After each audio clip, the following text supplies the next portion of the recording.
Okay. Hi, everyone. Thanks so much for joining us. I'm Stephanie Baker, Communications Director with Team Celeste. We're here tonight for a virtual town hall to connect with everyone who wants to know what's going on and has questions.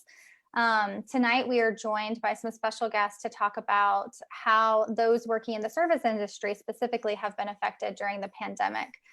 So as always, we have Celeste Williams here. Celeste, do you want to introduce yourself to everyone and say hello? Sure. I'm Celeste Williams, and I am the Democratic candidate running for U.S. Congress here in Arkansas's 3rd Congressional District. I am a family nurse practitioner, and I am running for Congress because I want to make sure that everyone has access to health care, that we have a world-class education system, and that all workers in America are paid a fair wage. So thank you all for joining me and my special guest tonight.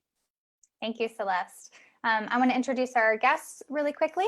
Tonight we are joined by Matt McClure, who is the Executive Chef at The Hive at 21C in Bentonville. He's lived here in the community for just over 9 years now. And we also have with us Michael Bennett-Spears. He is a candidate for state representative in District 87. Also has over 20 years experience working in the service industry as well. So they both have a lot to say about how COVID-19 has affected this industry and those working in it. I want to remind everybody watching tonight that if you have questions, you're welcome to put them in the comments and we will get to as many questions as we can. So just go ahead and comment with whatever your question may be, and I will be monitoring those comments on my phone so that I can ask questions of our guests or Celeste. So thank you everyone for joining us. I'm going to jump right in. We're going to start with Matt. Matt, you're a chef. Can you tell the viewers how the pandemic has affected your profession the last few months? Yeah, it's great to be here. Thank you for having me. So it's been pretty pretty devastating. I think, back in March when this thing started hitting close to home and the government started ratcheting down, and the news reports. I can say that we ended up closing the restaurant and the hotel for the safety, I think, of the team and the guests, but also, I think there was a fear in the public, and people just stopped coming out. I think a lot of people heeded the warnings of the public health officials, and so we all got laid off, and the government stepped in and enhanced unemployment, which I think for everybody involved was pretty incredible. It made it, I don't think anybody was going out looking to buy a second house on the lake, but certainly able to survive until this is over. And during that time, I think I had a lot of different emotions. For somebody that had never had to go on unemployment, it was a little bit of a shot to the pride. But I've got 2 young kids, and I think living on somebody else's couch is those days are long gone. But too, I think the industry itself is, we sort of are the perfect environment for COVID in a way, because our business is people gathering and creating those great spaces for people to gather, and that's what the coronavirus likes for people to do. And I think it was probably May that we started talking about reopening the restaurant, and I was certainly anxious about the whole process. I think especially when the governor put together his reopening task force, and I started looking at who was on the task force, and there wasn't anybody in that group that was going to be working in a kitchen or walking in a dining room. And it was like lobbyists or, kind of people they were the closest to the hospitality industry. And those people aren't going to be, put into harm's way. And so it was I think it was a little bit frustrating because we didn't really have, um, anybody speaking on our behalf. There were certainly people on there that, were owners, but not the owner operator that I think, that service a lot of the restaurants around here. So we opened about a little over 3 weeks ago, and we're dinner only. And I think that in my head, there's a real public trust factor. The politicians can say whatever they want and push to reopen the economy, but if people don't feel safe in going out, it doesn't really matter, if we're open or not, or if we're at 33% capacity or 100% capacity, because it really is, it requires the public trust to be able to open safely. So, yeah, I mean, so it's been a challenging time, and I don't think, hurricanes hit islands, and some of these people are sort of used to having these big tragedies, but then picking up the pieces, because at some point the hurricane moves through, and we're kind of at a point where the hurricane's just sitting on top of us, not moving, and we have no real idea when that's going to change. So, Sure. yeah. Well, thank you for sharing that with us, Matt. We appreciate that. And I want to direct the same question to you, Michael. If you would not mind just sharing with us how your profession has been affected the last few months during this pandemic. Definitely. I'll go ahead and say that thank you so much for giving me the opportunity to meet with you guys and to talk about this. One of the big things that strikes me is there's admittedly a sense of unease that just wasn't present before as a service industry worker. Everyone in the service industry is well aware of the risks that they face simply by being at work.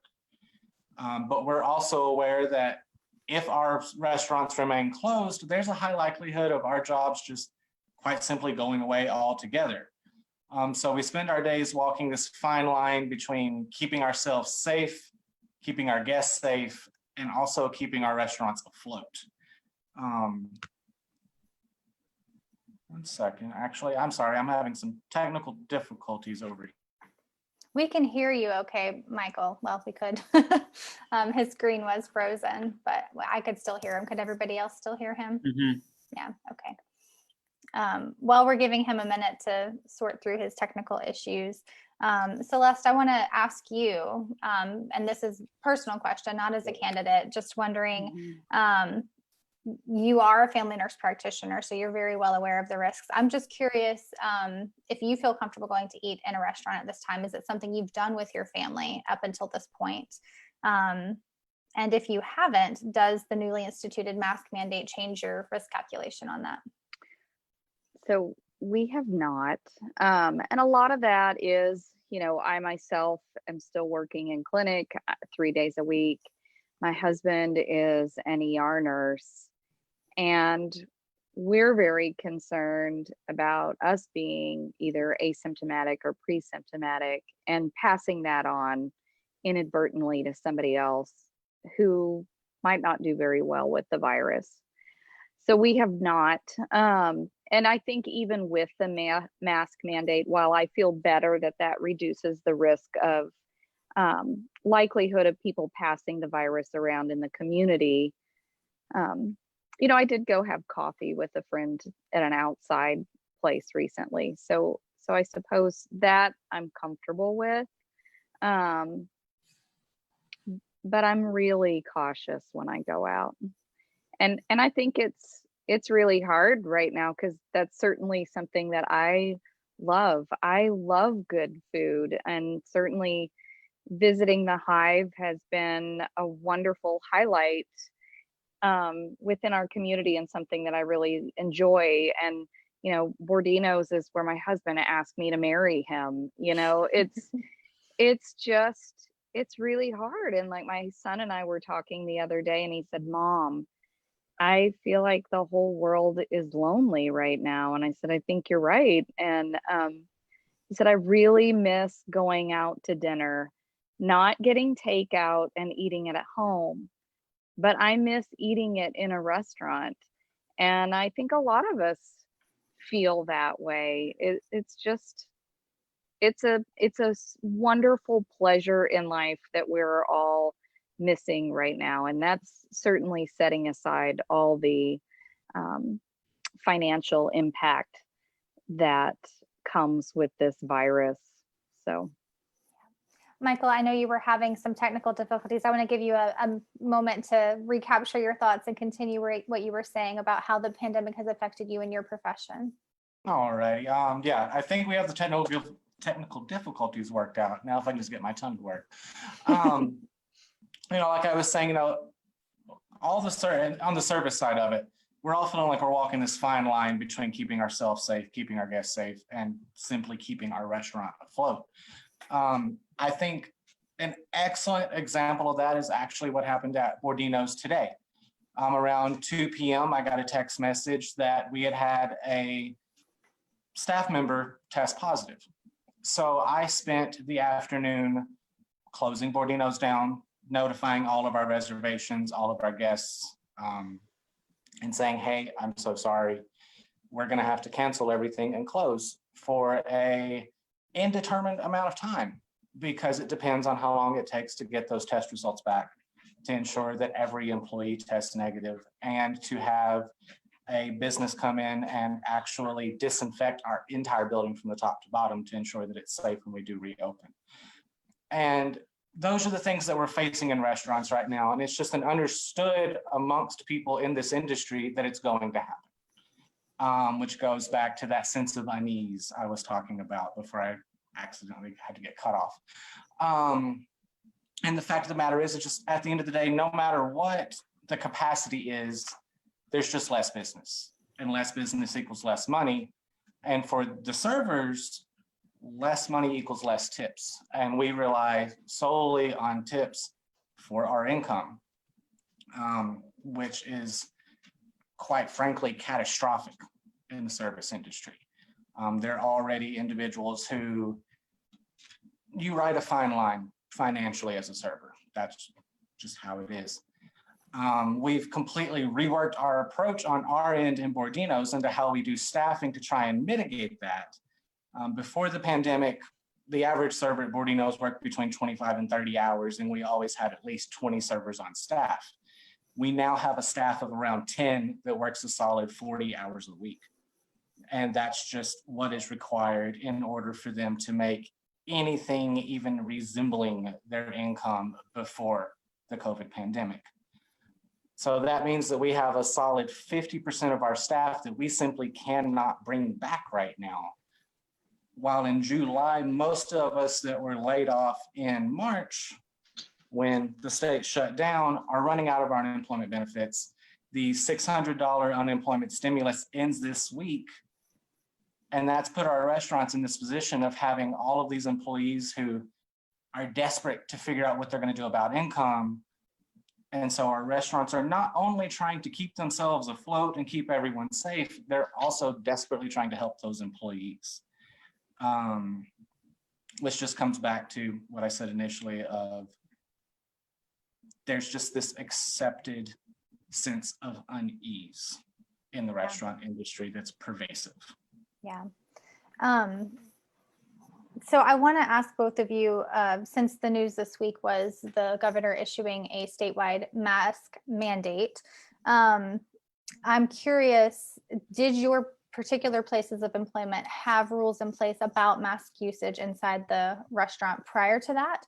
And then I'm curious how those were enforced, if you had those prior to that. And I'm wondering, now that the mask mandate has passed, does that change how you feel about your risk level as an employee in a restaurant? Does it make you feel more or less or the same level of comfort in that environment? Matt, we'll go ahead and start with you.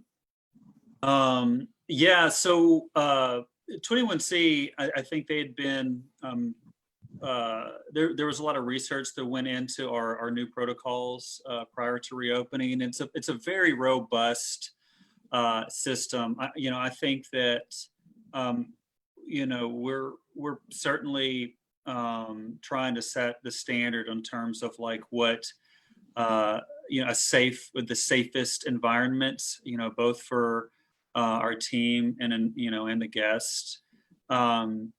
And so I feel pretty comfortable that we're doing all the right things in terms of mandates of where all of the sanitizer stations now they're outside in the dining room, so servers and bussers or whatever can hand sanitize. Everybody wears gloves, both front and back. Everybody wears masks. That was from day one. I mean, I think like me personally, I would not have worked in an environment that had anything less than that. So, I mean, I feel really good about what we're doing. I think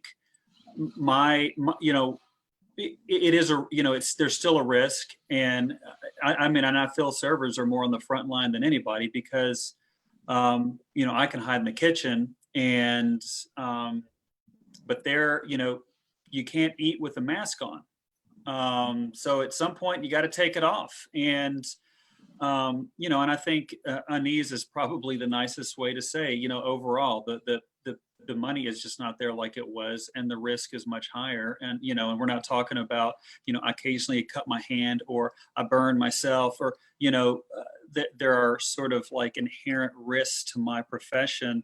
COVID is not one probably anybody signed up for. And what I really hope this mask mandate means is that from a hotspot standpoint, Northwest Arkansas has been on a lot of the wrong lists recently, and I'm hoping in like a week or two we start to see our numbers decline, and gives testing a chance to catch up, contact tracing a chance to catch up, and healthcare capacity, like the playbook, because there is a playbook on how to safely reopen, and we're not meeting any of the criteria. I hope the mask mandate is it really just it squashes the numbers and makes it safer for us to do everything that we want to do. We're still going to need to wear a mask until we have a vaccine, but we'll be in a much more manageable situation where we can identify and isolate any outbreak where now we are just chasing our tails. Yeah. Michael, same question directed to you about how you feel your particular place of business has been handling this, and if the mask mandate changes things for you.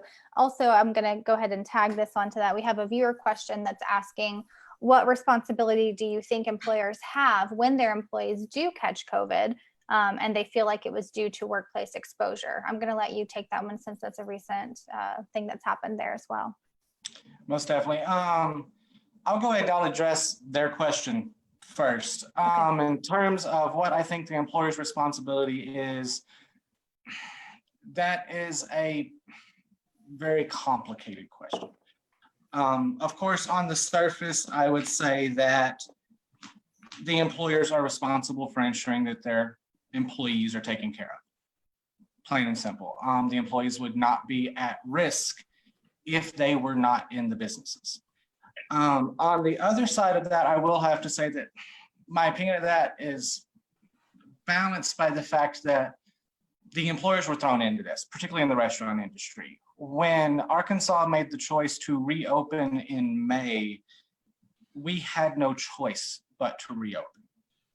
Because the sheer fact of the matter is that meant that their relief ended.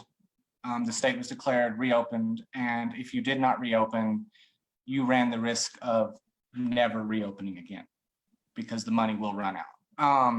I would like to see, and we do have I believe it's the FFCRA, which provides an automatic 2 weeks paid leave for anyone that has to miss work due to COVID.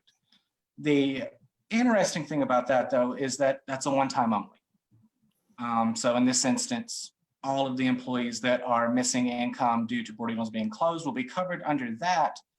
But if this happens again, they're not covered the second time around. So that gets complicated. We need more support from the state in that sense. The employers need to be given more ability to help the employees, would be my ultimate answer there, if that makes sense. Sure. And as Um, a candidate for state representative, I'm sure you have ideas about that. Definitely. It is really interesting being a candidate for state representative and a restaurant worker in the midst of the COVID-19 pandemic. As a representative, I think that we could have done a lot more to be prepared for this.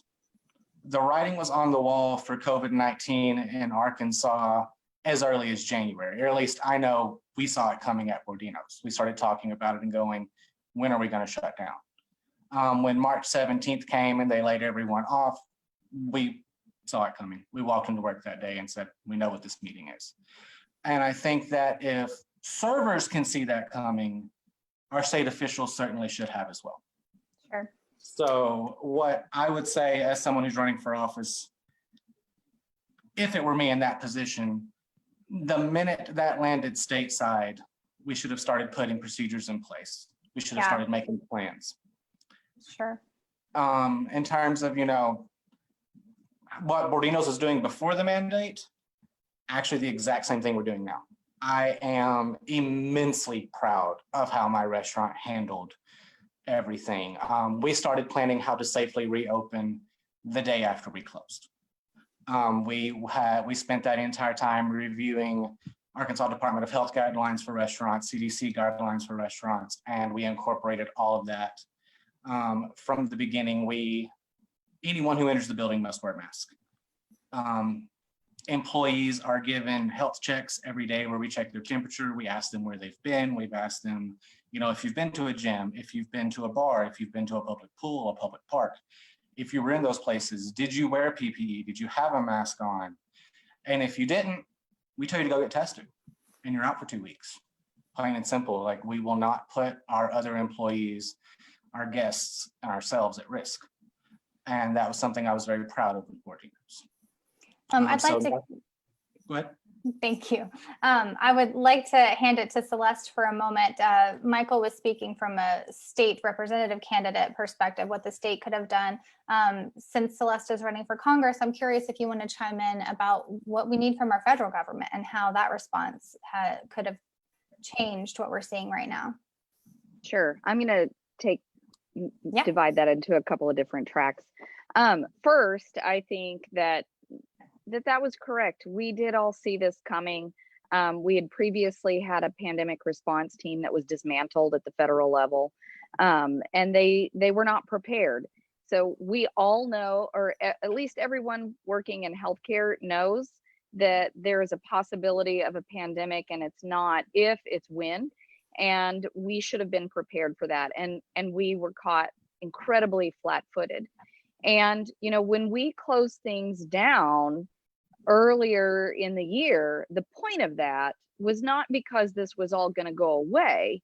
The point of that was so that we would have time to ramp up our testing, time to increase the number of contact tracers so that we would be able to test and trace and isolate and get ahead of this and not have those really high positivity rates that we see when we know that we are way far behind and things are getting out of control. And so, we still don't have a federal plan to tackle this pandemic. We are seeing what happens right now when the federal government abdicates its leadership role and just says states are going to figure it out. Well, that doesn't work very well. We're seeing that right now. And I think that certainly from a workers' rights perspective, this pandemic has served to highlight the weaknesses that we've had in our society all along. There's a lot of servers are not making a whole lot of money. The federal minimum wage is $7.25, and for tipped workers, it's like $2 and I think 23 cents. Am I remembering that right? And there's a whole lot of people that work in the hospitality industry. And just to kind of look that up earlier today, I looked up the U.S. Bureau of Labor Statistics, And there are 16.78 million hospitality and leisure workers in the United States. Arkansas has somewhere around 99,000, somewhere around there. And, you know, if you look at what somebody who's making just minimum wage is, which hopefully our tipped workers are making more than that. I don't know that they always are, but that's not very, that's $15,000 or a little over $15,000 a year. That's not a living wage. No, I mean, I can't imagine living on that wage. And, you know, I think there's a lot of pushback on increasing the federal minimum wage to $15 an hour, but that's only $31,000 a year. And, you know, we have to have, everyone has to have affordable access to healthcare. We're seeing that right now. Like, if you don't have health insurance, where are you going to go to get the care that you need? I mean, even if you need a COVID test, and this fall, we all need to be getting our flu vaccines, because we sure don't want to have COVID plus a flu pandemic at the same time. And really making sure that we are protecting all workers and making sure that they have a safe and work environment, and enforcing labor, unjust labor practices, and making sure that they're being compensated for the time that they're at work, and making sure that they have paid time off and family leave. I mean, what do you do if you're a single mom and your child has COVID and you can't, and who knows what we're going to do with school? So, you know, I think all of these things have just really been brought to light even more with the pandemic that we're living through. Sure. I'm going to take this back to personal experience. Matt and Michael, you both shared your own personal experience. I'm just curious what you're hearing from others in the industry, maybe outside of your particular place of employment, or servers in your place of employment. Do they feel protected? Do they feel supported? What are you hearing from them that they would like to see happen from their leaders? What do they need? Matt, do you want to take that first? Yeah, so, you know, I think that everybody, you know, I think there are some people that are more comfortable with it than others. I think who I feel like I reach out to the most is some of the small business owners that, you know, owner operator of these restaurants. And, you know, I mean, I think they, you know, the consensus is they wake up every day of like, man, what are we doing? You know, we're in a situation where, yeah, you know, if Bordino's, somebody got tested positive. That's happened at a number of restaurants and they've had to close, but, you know, they can't do that ever, you know, for every, you know, COVID positive, they're gonna bleed to death. And, you know, so do we, you know, I don't think anybody wants to like keep having to shut down. Is the answer we just shut down everybody, you know, like there's no such thing as a non-essential, you know, like everybody goes home for 2 weeks? I mean, I don't know, but you know, I will say, like, you know, restaurants' profit margins are, they're very small. And, you know, we're at a time where, you know, it really will just like ruin, you know, these businesses to keep having to deal with the same problem without, you know, the symptom of the same problem, without dealing with the problem itself. Yeah. Michael, would you like to speak to that as well? Definitely. You know, in terms of how servers are feeling, I've heard a very wide array of responses to that question. Those of us that are lucky to work somewhere like Bordino's, where the business is taking this very serious and taking all the precautions possible to keep their employees safe, of course, feel safer. But then you have a lot of servers who unfortunately work in restaurants that are not taking this as seriously as they should, but they have no choice but to go back to work. Relating that back to what Celeste said in terms of server wage, I believe she's correct. It's $223. On average, it seems most places pay $263 an hour now. But the fact of the matter is no matter what your tips come out to as a server, you don't have a savings. You don't have a cushion to fall back on where you can say, oh, I'm just not going to work and I'm going to write this out. That's not an option you have. In terms of safety, it's a bit of a catch-22 because yes, masks are required when you enter the building or when you leave the table or when you leave the restaurant. But the fact of the matter remains that masks are off for the majority of the time that someone is in the restaurant, simply due to the nature of it being a restaurant. You can't eat or drink with a mask on. So that means that even if you feel safe with the protocols your business has put in place, you're still well aware of the fact that you're not safe because you have to interact with guests that are not wearing masks. So there's an undeniable risk to your well-being that there's simply nothing to be done about. There's no way to get around that in restaurants. That's how it works. And it's a very odd experience to just accept that a job that you never dreamed of being dangerous is now just a part of life. I think that's about the most I can say in terms of services. Yeah, it's this weird acceptance. Sure. I want to remind our viewers that if they have questions, you are welcome to put them in the comments and we will address them as I'm monitoring your comments right here. So if you have a question, please let me know. In terms, you were just mentioning the minimum wage for servers. I know when I was a waitress, I think it was $2.13 an hour that we made. So that has not increased very much in the last 2 decades at all. So the question comes from a viewer asking Matt and Michael, do you see any future shift away from the current hourly rate for servers? Like, are you seeing restaurants that are getting away from that tipping to make up for that minimum wage?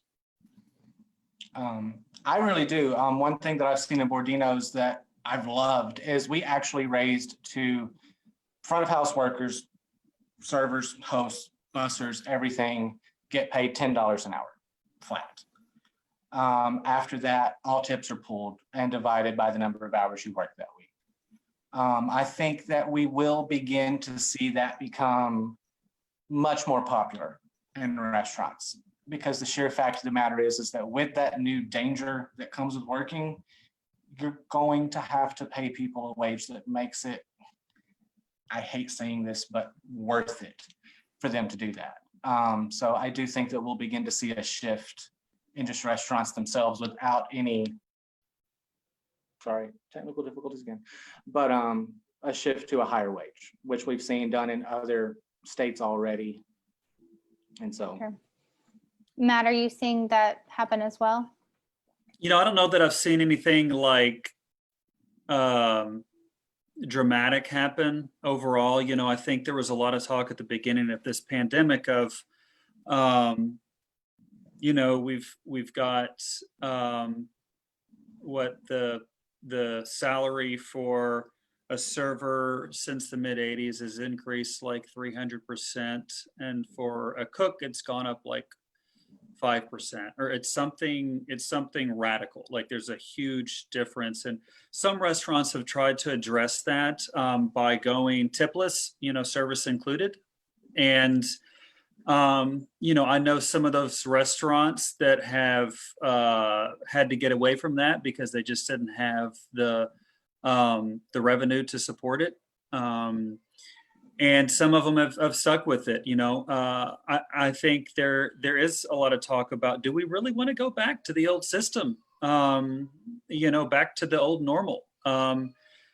You know, I don't know. I don't know what the answer is. I mean, I feel like it's a difficult place to be, to work and survive in already.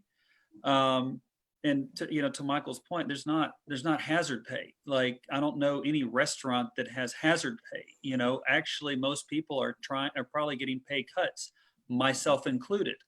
And so what are we, you know, what does the future look like? Do people want to spend $15 for a Caesar salad? Like, some people don't mind it if they know that that's where it's going, but you know, a lot of people don't. And yeah, I mean, it's what the market can bear. But you know, I will say, like, I view this this job as a career and a profession and in a professional environment. And so maybe, I expect certain things like, our company to require masks, and not all restaurants operate with the same sort of standards. And, so I would love to see it addressed and fixed. But I don't know that I've seen anything that is going to be a one size fits all for this industry. Sure. We had a comment a little bit earlier, Michael, when you were talking about someone, an employee at your restaurant testing positive for COVID this week, and the procedures that are in place. You have to close your restaurant and have every employee tested. And the commenter made the point that just underscores the importance, again, from another perspective, not only to prevent community spread, but to help boost our economy and get places open, this turnaround on testing. And Celeste, I want to let you talk a little bit about that, about the great need for increasing testing, the problems that we're seeing in our supply right now with testing reagents, and how that needs to be addressed by our federal government. Yeah, so I think certainly if we want to get back to somewhat of a normal, which I don't think we're really going to get there until we have a vaccine. And, that's another issue of making everybody feel like or showing everybody that the vaccine will be safe for them to get, so that we can get out of this mess.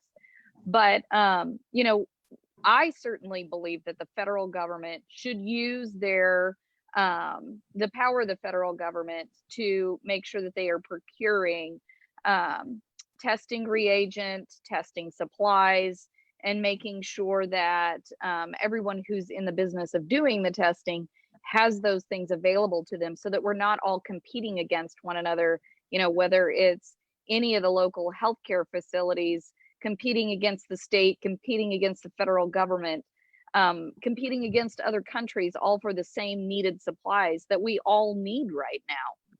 And we have not done that.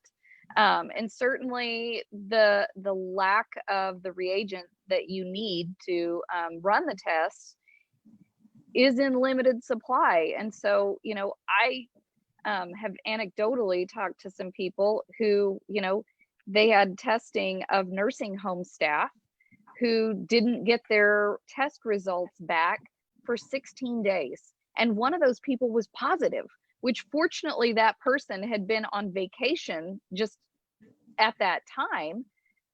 But that could have caused a completely different ending to that story than just she was on vacation and didn't infect anybody else.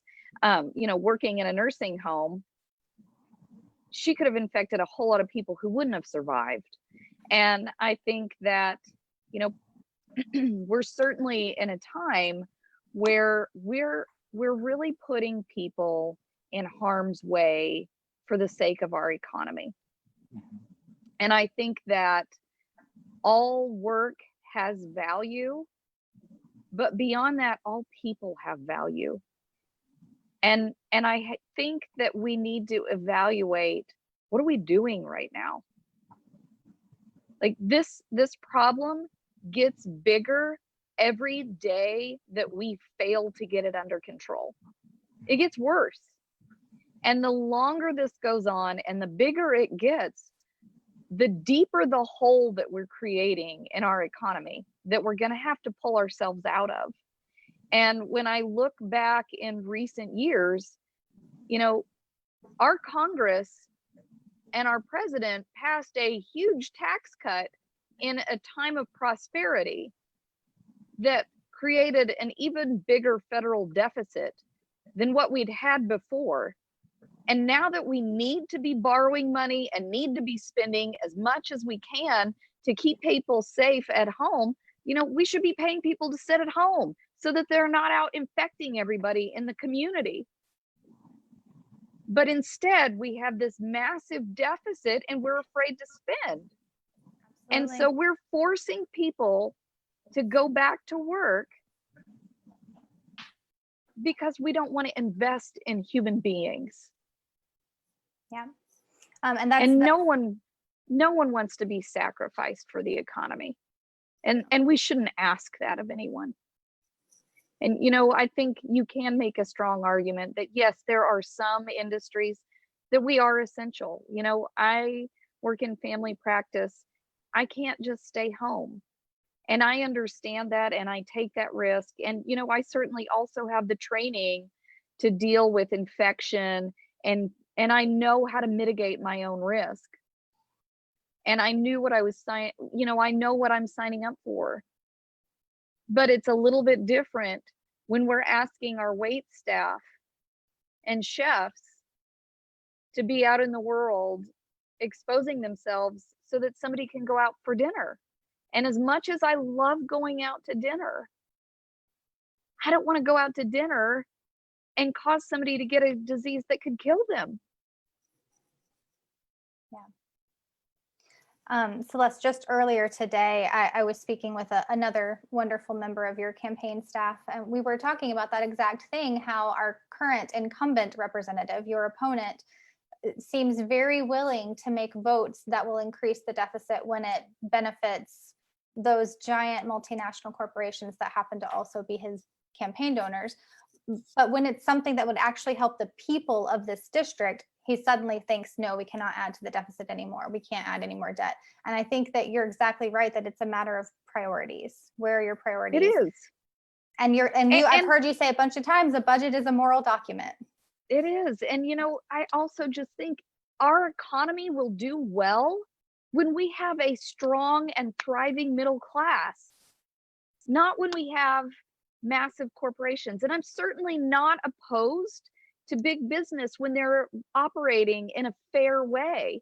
That's great. I love that we have Walmart here. I love that we have Tyson here. I love that we have JB Hunt here. They create a whole lot of jobs and opportunity. But I don't want to support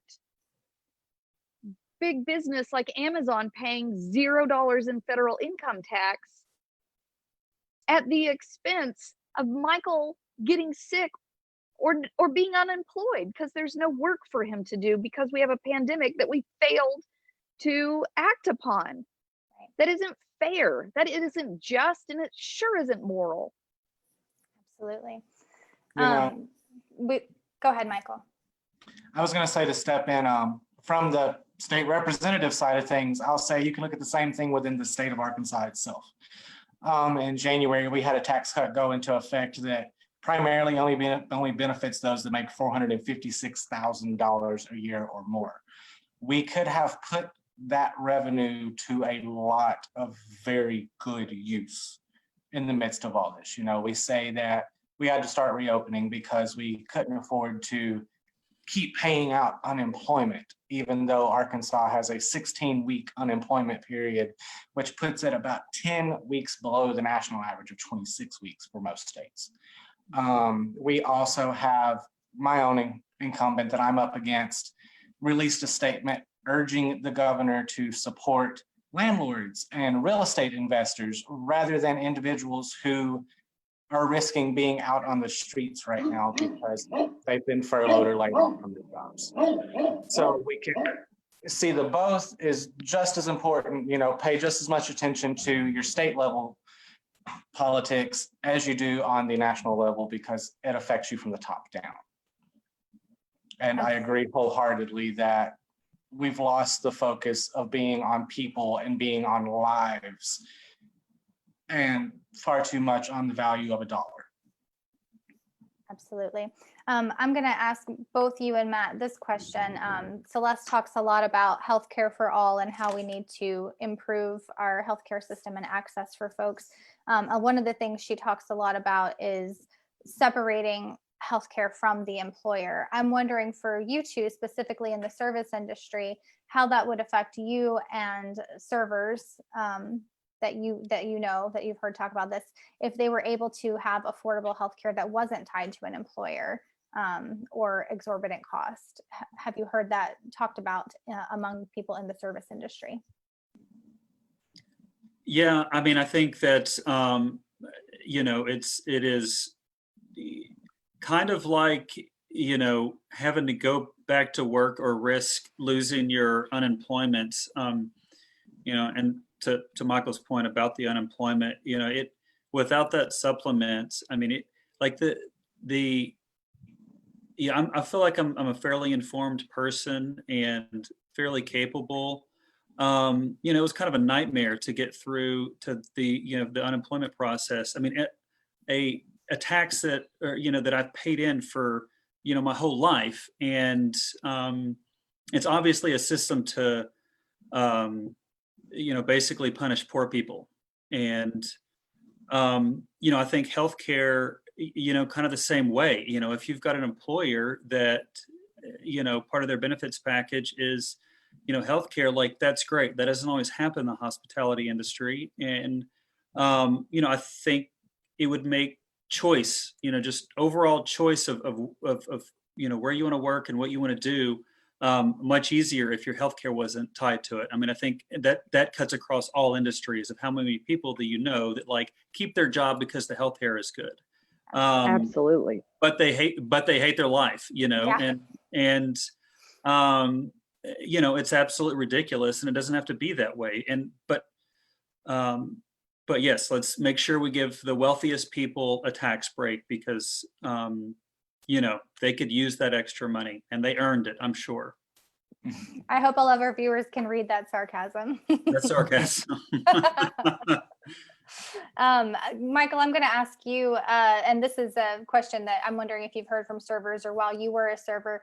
And I'm assuming, I'm giving a little bit of leeway with interpretation. I assume he means during the pandemic, but a viewer is just curious, has the average tip gone up to servers during this time? Are people like more appreciative and recognizing the risk that they're in? That is, from my personal experience, I'm lucky to work in a restaurant where people tend to tip 20% no matter what. I will say that we have seen, in standard, it's stayed pretty much the same. You will get occasionally an individual who tips an obscenely large amount and is immensely appreciated, but the percentage has overall averaged out about the same, I would dare say. Okay. We have another comment here from a viewer addressing emergency responders and how a lot of them are volunteers and putting themselves at risk during this time. This is a little bit unrelated to the service industry specifically, but they're also being exposed to COVID in our communities. And he's wondering about ideas to help support those unsung heroes. And I do know that Heroes is a good name for it because there was a bill for that was supposed to give them some help that our current incumbent congressman voted against. And Celeste, you made a statement for. Would you like to speak about that a little bit? The HEROES Act that was supported in the House and it hasn't been passed in the Senate. And so, there are certainly, I think that Congress is supposed to be the place of ideas. And I think sometimes we forget about that. We expect the president to solve all of our national problems. And that's really not what his role was ever really supposed to be. He's an executive. But we have a very dysfunctional Congress right now. And, people are hurting, and we need to make sure that we have representatives who are fighting for the people of their district and not just the special interest groups that are funding their campaigns and keeping them in office. And I think that's immoral. I think that we have to elect people who care about everyday Arkansans, that understand what life is like for the average person. Certainly there's a disproportionately high number of millionaires in U.S. Congress. And, I understand why that is in some parts, is because it's a whole lot easier to run a campaign. You can kind of help self-fund it. And I'm certainly not in that camp, but I'm willing to put in the work because I care about what's happening to the people in my community. And I want my kids to have the same opportunities that I've had, only better. And,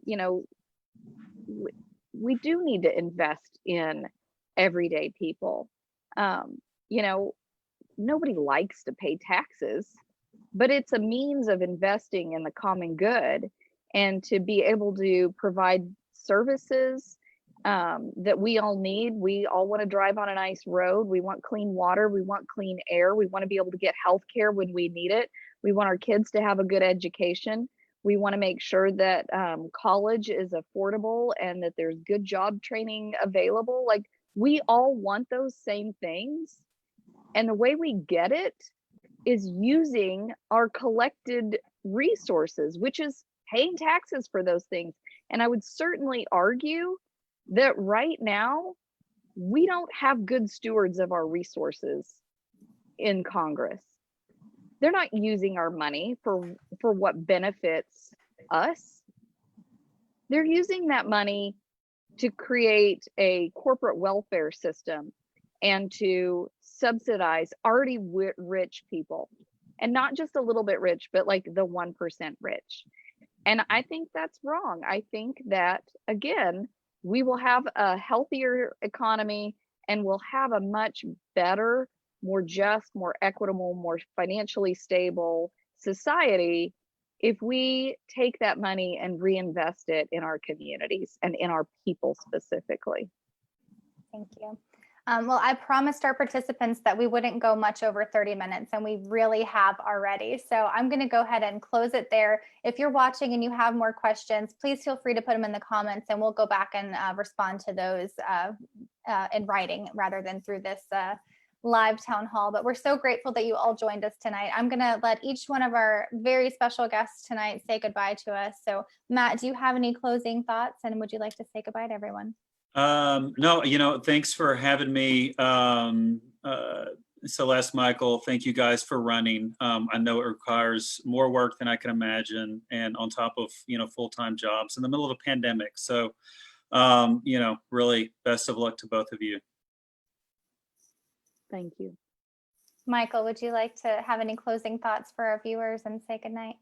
Definitely. I mean, we sat all night here, or not all night, for the last hour, talking about what a struggle this is for the service industry. So the one thing that I would urge people to do is go out to curbside, support your restaurants, support your servers, tip well, tip over 20%. These people are concerned. They are working very hard. So I would urge you to support these businesses in whatever way you safely can. Also, I would be remiss as someone who's running for state representative to not say, I would love to have you check out my campaign at www.michaelforarkansas.com, or check us out on Facebook at Michael for Arkansas, and see more of what I'm working for to bring to District 87 in Arkansas. And thank you so much for giving me this opportunity. Thank you, Michael. And for those of you watching, that information is also in the comment section right now. If you're watching, you can scroll through the comments and click directly on the link to Michael's page. Celeste, you go ahead and close this out. First, I want to say thank you to each and every one who is watching this right now. I appreciate you taking the time out of your evening to hear what we have to say. And, I think politics is incredibly personal. I think that sometimes we forget how much policy affects our everyday lives. And I want to say, the hospitality industry has been ignored for a really long time. And I want to say that everybody who works in that industry, you matter. Your voice matters. What you do matters. You bring me unbelievable joy when you have good service and bring me wonderful food. And so my call to action would be, not only do you matter, but your vote matters. And if you're not registered to vote, or if you have a friend who's not registered to vote, specifically if they work in the hospitality industry, please register to vote, get informed, and vote. And my other ask would be that you vote for me. Thank you, Celeste. And thank you to all of our viewers and our participants. Good night, everyone.